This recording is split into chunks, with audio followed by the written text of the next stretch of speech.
Trumpcast is brought to you by Texture, the mobile app that gives you full access to more than 150 of the world's most popular magazines anytime using your phone or tablet. You can read Vogue, People, Esquire, Time, and hundreds more, from back issues to the issue currently on the newsstand. Right now, try Texture for free at texture.com/Trumpcast. And one more thing. For the past 6 months, I've been working on a new podcast with the writer Malcolm Gladwell. It's called Revisionist History, and it's about all the things that people have gotten wrong in the past. There's an episode about an Elvis Costello song. There's another one about how Wilt Chamberlain shoots free throws. It's an amazing new show, and you can hear a preview and subscribe on iTunes or anywhere else you get podcasts. It launches on June 16th. But if you want a real preview, Malcolm and I are going to do what we call a live read, a performance of the show at the 92nd Street Y in New York City on Tuesday, June 7th. That's tomorrow night at 7:30 at the 92Y. You can get tickets. There's still some available at 92y.org. The following podcast contains explicit language. Are you ready to make America great again? Bernie Sanders doesn't get it. Hillary Clinton doesn't get it. Barack Obama, he really don't get it. The next time we see him, we might have to kill him. Donald Trump has a lot of work to do, telling us what he's going to do specifically. I continue to believe Mr. Trump will not be president. And the reason is because I have a lot of faith in the American people.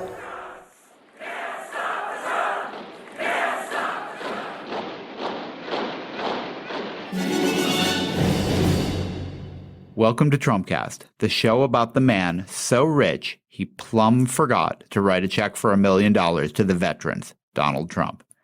I'm Jacob Weisberg. Today, a Trumpcast doubleheader.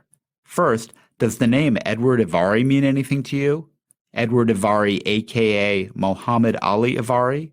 Muhammad Ali Ivari, a.k.a. the guy who does $60,000 hair restoration treatments? Who is this international man of tonsorial mystery, and what is his relationship to that absolutely beautiful head of hair? My first guest today has been investigating Mr. Ivari, and she thinks she's cracked the mysterious case of the Donald's do. And after we solve that mystery, I'll have the second part of today's show, an interview with Trump biographer Michael D'Antonio. But first, let's do the tweets. Bad performance by crooked Hillary Clinton. Reading poorly from the teleprompter. She doesn't even look presidential. I don't watch or do at Morning Joe anymore. Small audience, low ratings. I hear Micah has gone wild with hate. Joe is Joe. They lost their way. In Crooked Hillary's teleprompter speech yesterday, she made up things that I said or believe, but has no basis in fact. Not honest. Many of the thugs that attacked the peaceful Trump supporters in San Jose were illegals. They burned the American flag and laughed at police. The Clinton News Network, sometimes referred to as @CNN, is getting more and more biased. They act so indignant. Hear them behind closed doors.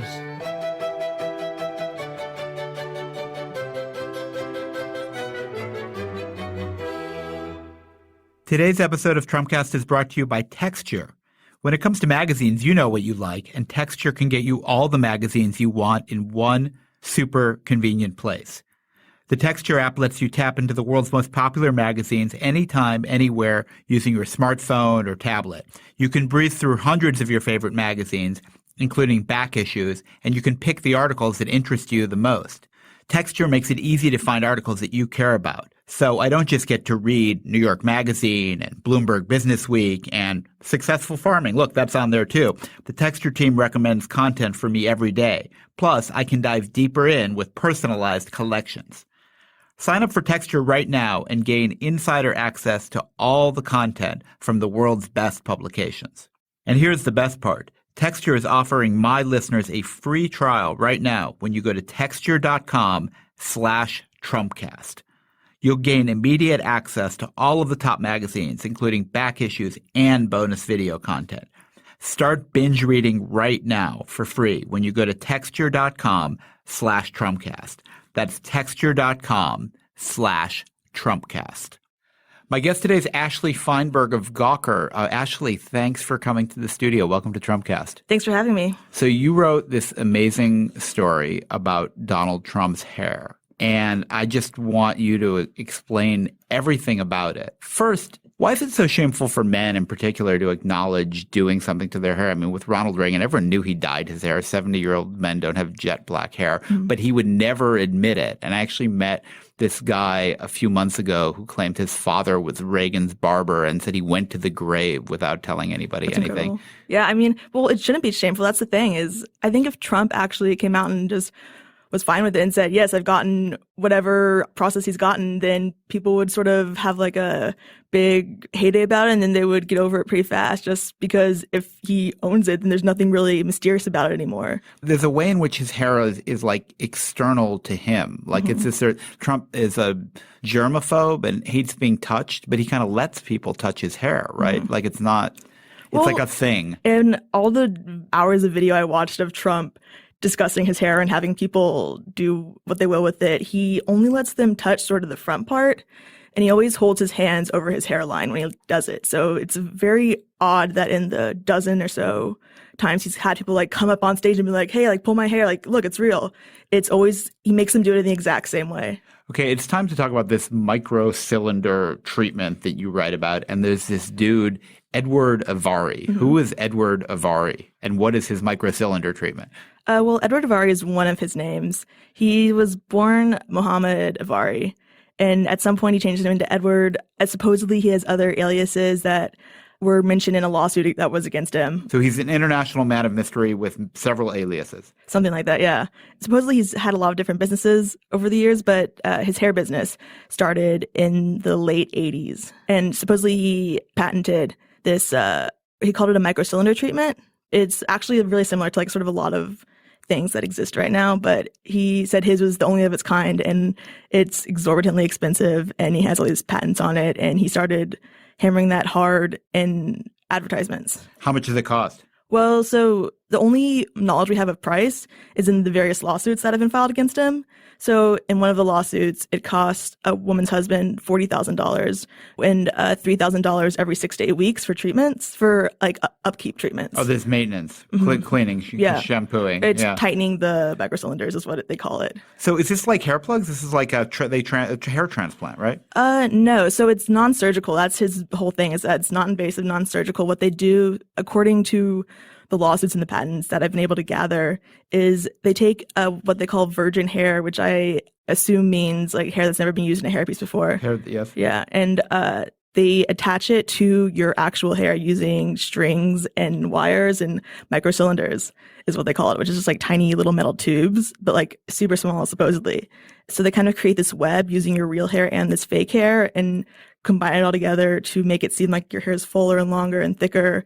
But as your hair grows out, this sort of woven labyrinth of fake hair and metal and strings grows out too. So you have to get it tightened every once in a while. But then does it stay there? I mean, his hair is still tied on. Do you think he's still getting the monthly maintenance? I think he is not anymore, just because from what I have been able to gather, Avari no longer has an office or any sort of business in New York. And he's like on the lam. Where's he gone? As far as I've been able to tell, he is living in France right now, which is also where the last Avari location is. And he's gone because people are suing him, trying to kill him. He owes money. What's the deal? Well, I think towards the end of his and Donald Trump's business together, he was actually, it's mentioned in one of the lawsuits, he was in a Saudi Arabian prison for a year. For what? That's a great question. I have not been able to figure that out. You haven't been able to pull those court records? Yeah, Saudi Arabia is not very free with their documents. So what puts Donald Trump and Edward Avari in the same room? How do you know they even had any contact? So we got this anonymous tip that this is what Donald Trump used. He went to this service, and sort of as we're digging into it, we found that Edward Avari's New York location was on the 25th floor of Trump Tower. And as we looked into it a little more, we saw that Donald Trump's office is on the 25th floor of Trump Tower. And then we also found that Avari's clients were also, he had at least one other client that was sort of like the New York, like wealthy elite, which was Jocelyn Wildenstein's husband for a while. There's a family that does well with cosmetic surgery. Yeah, they have big fans. Yeah, and so, yeah, he definitely would have been aware of his existence. And by 2006, at least, no one could get onto the 25th floor of Trump Tower. Right. This is not like where the Starbucks and the Barnes & Noble are. Like you can, this is the inner sanctum. Yeah, no one's just like randomly wandering up there. Like you're there for a reason, and there's no reason that there would be a business there that wasn't sort of directly connected to Donald Trump. But this guy Avari sounds like a scam artist. I mean, to be honest, he sounds a little like Donald Trump with Trump University. He's getting people to pay him $60,000 to tie their own hair back on with string. Yeah. I mean, there's a reason he's no longer a business in the United States, at least.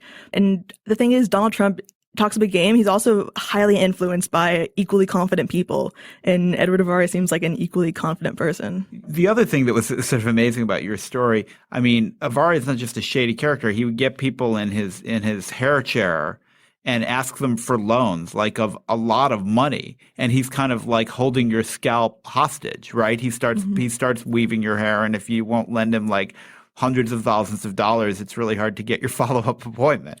Yeah, I mean, that was the incredible part was sort of when we were digging into this and we found these lawsuits, there was one guy, his name was Dennis Graff. And when he was getting the treatment, Avari, sort of in the middle of having this thing wired onto his head, told him that he was in debt hundreds of thousands of dollars and he needed a loan at whatever interest rate. And the guy said no, obviously, because why would you give your hairdresser hundreds of thousands of dollars? So he was like, that's fine, but I have to go suddenly. Something came up. And and then he couldn't. Mr. Trump's calling. Yeah. And then he couldn't fix it for like until a month later. And that happened maybe like 3 or 4 times with ever increasing amounts of money he was asking for. What does Donald Trump say he does to his own hair to get that look? He loves hairspray. There was a rumor for a while that Donald Trump actually saved this horde of Aquanet from the 80s because they were going to stop using the same sort of cans with CFCs. Oh, yeah. Yeah, and I don't know if that's necessarily true, but he does like to talk about how much hairspray he uses. So he's not just a climate change denier. He's personally destroying the ozone layer by using 80s hairspray. Right. And he talks a lot about how, I think part of the reason he hates climate change is because they don't let him use the hairspray he wants. He hammers on that a lot. I mean, he is deeply, deeply upset that people are trying to take away his special aerosol cans. Ashley, thanks for joining me on the show. Thanks. It was great.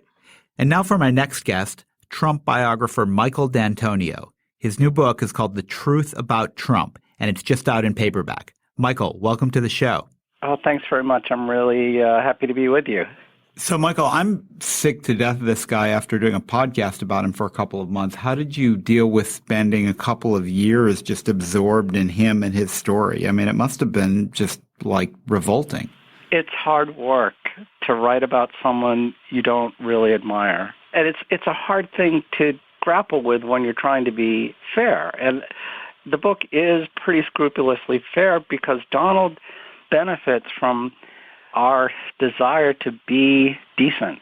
You know, this is a funny thing. He's not decent to other people. He's cruel and mean. But when he calls out reporters for being unfair, when he says the media is really dishonest, it's a way of throwing you back and making you feel, okay, I'm going to prove that I'm fair by giving him his due. And I was vulnerable to that too. Right, you overcompensated. So the manipulation still has an impact. And I overcompensated, and I think my publisher did as well. But even with that, there are so many awful things that he's done. You know, Trump University, the latest example, was something that was fairly well known, and I got to some people who had been victimized by it. It's a terrible example of him taking advantage of people who are vulnerable. And you know, the weird thing about Donald is he will try to crush you if you're his equal and you're competing with him, or he'll try to crush you if he's the 500-pound gorilla and you're an ant. It doesn't matter whether it's a fair fight or not. He just wants to win and take everything off the table. I wanted to ask you a little more detail about the Trump University scandal and lawsuit. Was this different from other scams of his? I mean, this is a guy who's given his name to vitamin supplements and, you know, kind of every scam on the market, he'll have some version of it. but the idea of training people it was just real estate, right? That's the only thing you could theoretically learn at Trump University is how to sell real estate, right? Right. It was about as much a university as Kitty College as a college. This was all about using other people's money to get rich in real estate. They had this really sophisticated process for identifying who was vulnerable to their pitch, somebody who was struggling but yet still had some credit, and then persuading them to take out new credit cards and then devote the max of the credit card limit to Trump. And so the idea of taking people for this much money and exploiting them so thoroughly and then asking them as they go out the door to evaluate in front of the salespeople the value of the pitch.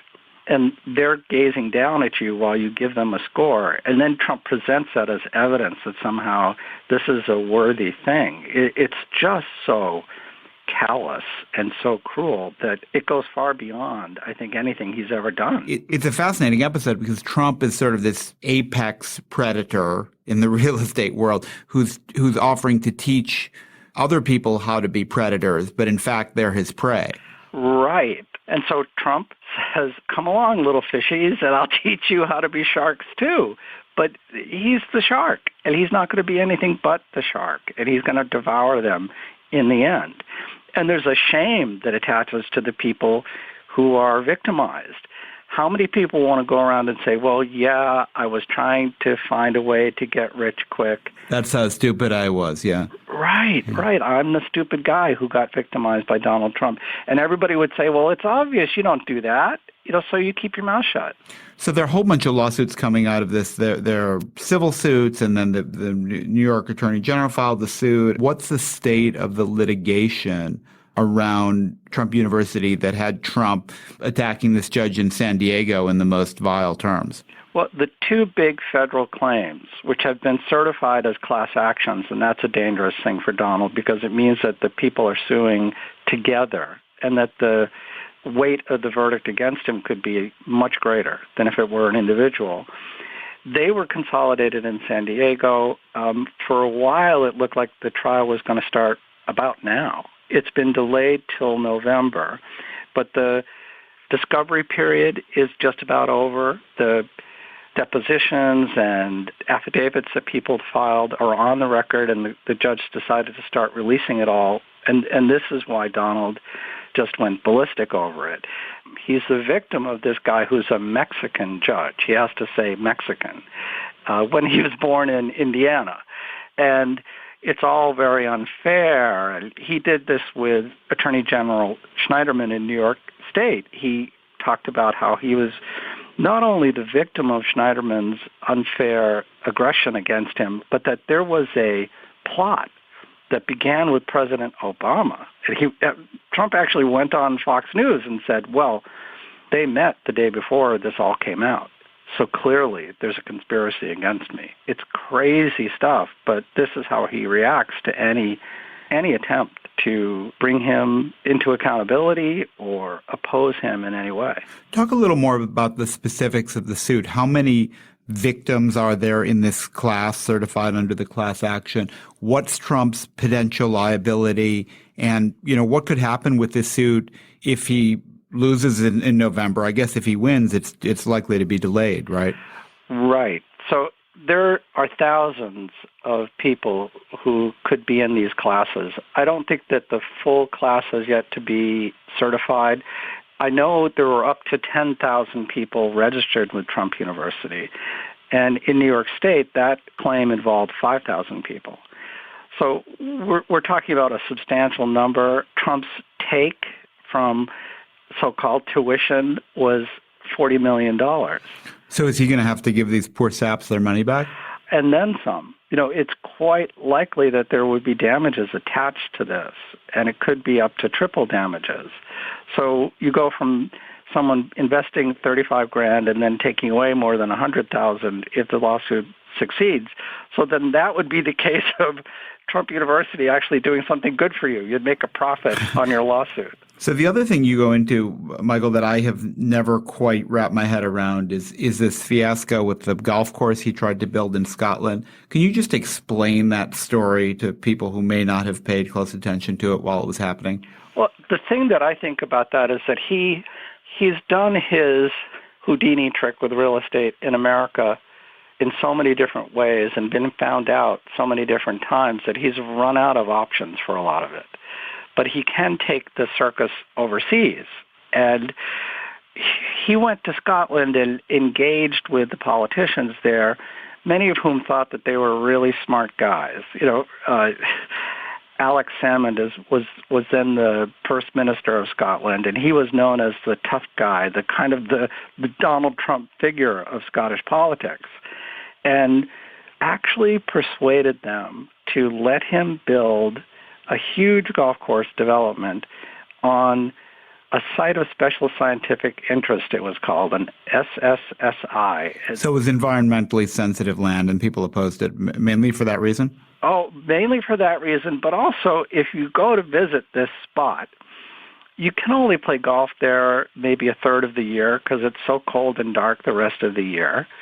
The area is oversaturated with golf courses. Golf courses are going bankrupt nearby. They're not in short supply in Scotland, as I understand it. Right. So he also wanted to force small landholders off their land and tried to use eminent domain to do it. One of the real great ironies of this is one of the guys that he tried to force off his land described himself as a crofter. And this has real resonance in Scotland. Crofts are sort of small farms based on tenant-farmer relationships that existed with lords in the past. And there's an Irish affection for the crofters, many of whom were victimized in the 19th century by rich people who forced them into villages. Trump's own family was treated this way by a landholder that forced them into poverty. Donald doesn't seem to even know this. So he goes into Scotland, pushes these people around. The locals in the community eventually, allow him to do this because he's promised $1.5 billion in development, housing, resorts, a hotel, convention space. None of that is built. He built one golf course. It's quite pretty. It's a very nice golf course. And then he leaves. So they've given him everything he wants. They've changed the zoning status of the land so its value has increased exponentially, and he's given them nothing in return. So the golf course is there, but everyone in the area in Scotland feels that he didn't come through on his commitments. Oh, he betrayed them. And even the Chamber of Commerce people who were all for it in the past are all against it now. And Trump, his name, provokes cursing across the country. If it pisses off Trump, I'm really delighted. Trump out! Trump out! Trump out! We will never be friends. Never. Ever. Can't stand the man. In fact, he's not a man, he's a baby. He now, I guess, plans to go to England soon, and I would expect protests against him to exceed what we've seen in the U.S. so far. Michael D'Antonio's new biography is The Truth About Trump. Michael, thanks for joining me on the show. Thank you. That's it for today's show. Henry Molofsky is a founding member of the Hair Club for Men. His hairline's really not that bad. Jason DeLeon is a graduate of the Trump Barber College. Their slogan is, "We take a little bit off the top." Okay, maybe a lot off the top. Steve Lickteig faces no follicular challenges. His rich, lush mane is the envy of Andy Bowers. I'm Jacob Weisberg. Thanks for listening to Trumpcast.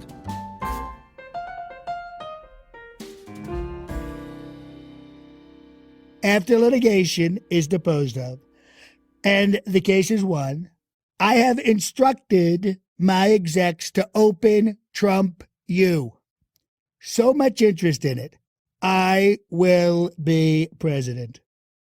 In every city, she encouraged them to enjoy what she called the cheerful hurly-burly of city life. In every town. And now we've just been around long enough, and the town looks so much better. There are people who want to change things. And I thought, oh my gosh, that is so cool. Why can't we do that in my community and other communities everywhere? To make them better. My point to them is it can be better. It can be better than that. It'll be different. Or to protect things from getting worse. If you're a responsible person, you have to oppose things that are dumped right on your neighborhood, right in an area that you know about. I'm Rebecca Shear, inviting you to check out Placemakers, the podcast from Slate Magazine about the spaces we inhabit and the people who shape them. Subscribe now to Placemakers. You'll never look at your community the same way again.